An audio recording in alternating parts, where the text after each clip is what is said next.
কালকে আমরা টেলিভিশনে দেখলাম যে সরকারি প্রক্টরকে শহীদ মিনার এলাকা তাকে যেভাবে দৌড়াতে দৌড়াতে লাঠি দিয়ে পেটানো হয়েছে, এটা কত যে বর্বর, চোখে না দেখলে বিশ্বাস হয়।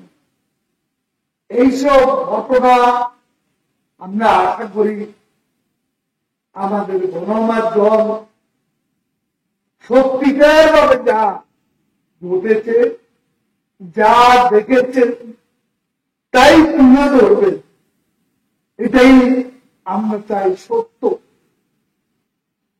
সত্যকে বিকৃত করা উচিত নয়। আপনারাই বলুন, আক্রমণকারী কি ছাত্রলীগ?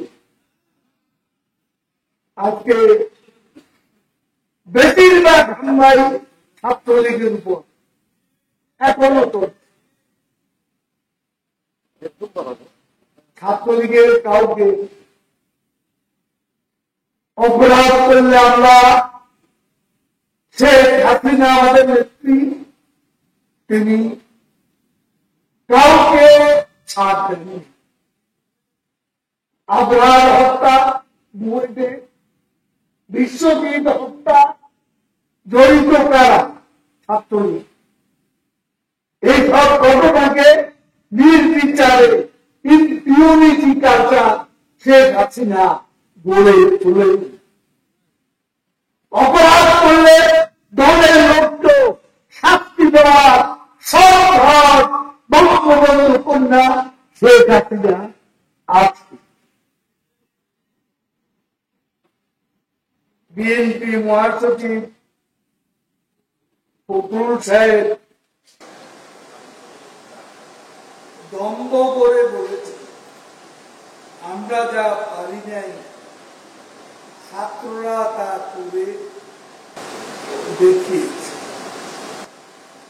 এতে বোঝা যায় দাবিতে তারা নেই। তারা নির্বাচিত সরকারকে হটাতে চায়।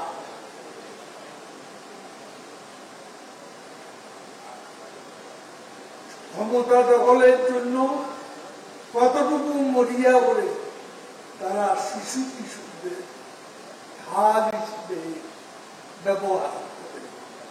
ছাত্রদল, শিবিরের নেতা কর্মীরা উস্কানিমূলক স্লোগান, তাদের সামাজিক যোগাযোগ মাধ্যমে স্ট্যাটাস আন্দোলনকে সরকার বিরোধী আন্দোলনে পরিণত করেছে।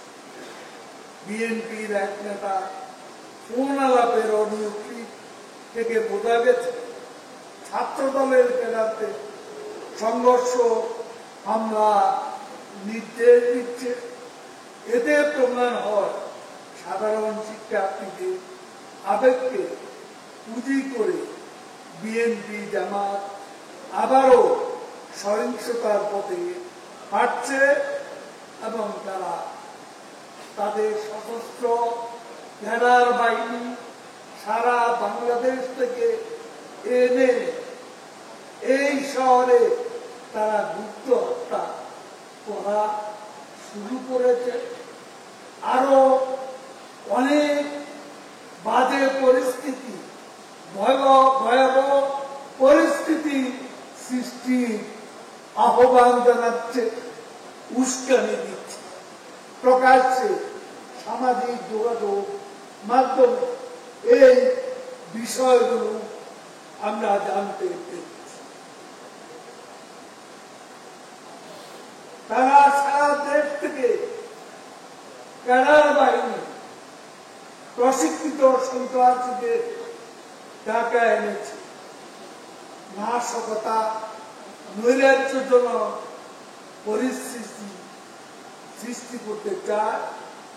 এই পরিকল্পনার অংশ হিসাবে বিএনপি পল্টন কার্যালয়ে গত রাতে 5-6 বোতল পেট্রোল বিপুল সংখ্যক লাঠি ছোটা, ৬০টি দেশি বিদেশি অস্ত্র, শতাধিক ককটেল তারা জড়ো করেছিল, যা পুলিশের তল্লাশিতে উদ্ধার করা হয়।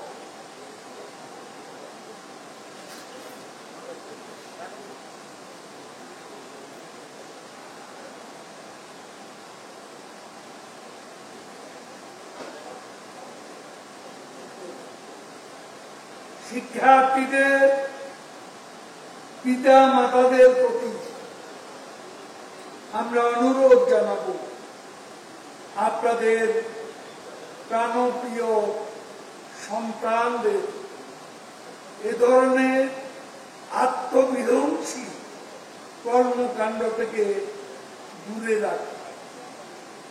কারণ বিএনপি জামাতের সশস্ত্র ক্যাডাররা এ আন্দোলনের নেতৃত্ব তারা নিজেরাই গ্রহণ করেছে এবং এই সশস্ত্র ক্যাডাররা আন্দোলনকারীদের সঙ্গে মিশে গিয়ে রাজনৈতিক ফায়দা চরিতার্থ করার জন্য হত্যা, গুপ্ত হত্যা চালিয়ে দিচ্ছে।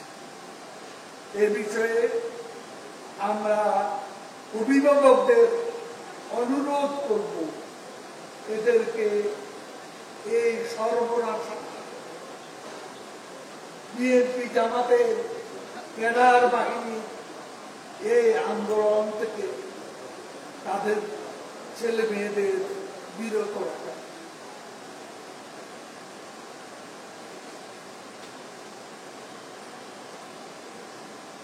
সাধারণ শিক্ষার্থীরা কোন দেশীয় অস্ত্র নিয়ে কেন রাস্তাঘাট দখল করতে যাবে?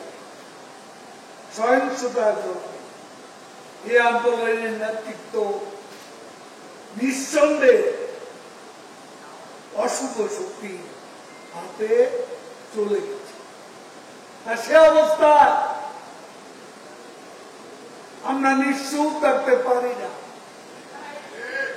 আমরা বঙ্গবন্ধুর যারা সৈনিক, মুক্তিযুদ্ধের চেতনা,